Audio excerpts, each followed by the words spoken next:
Incumbent Prime Minister of Canada, Justin Trudeau, was one of several leaders meeting in Peru over the weekend.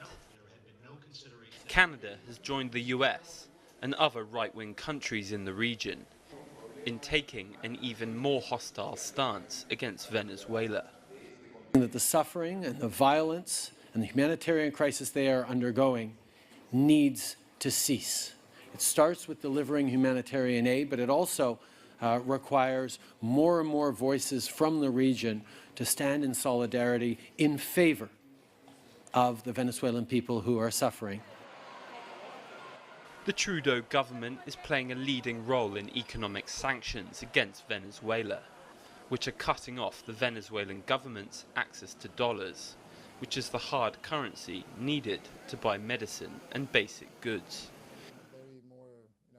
We spoke to political analyst Diego Sequeira to find out a bit more about what the Canadian government's agenda could be.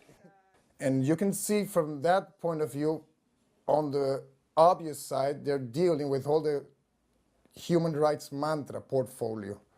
Actually, they can do it even better than, and discreetly and even more elegantly than the US does it right now.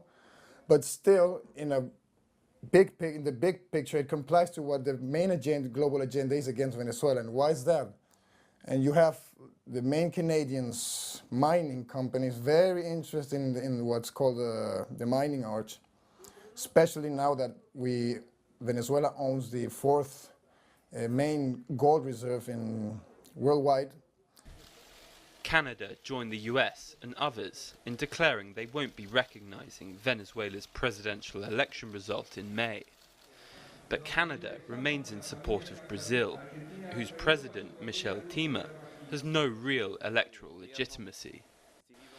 Although touted by Western media as a liberal saviour next to Donald Trump, some of Trudeau's other policies are far from innocent and are having serious repercussions south of the border.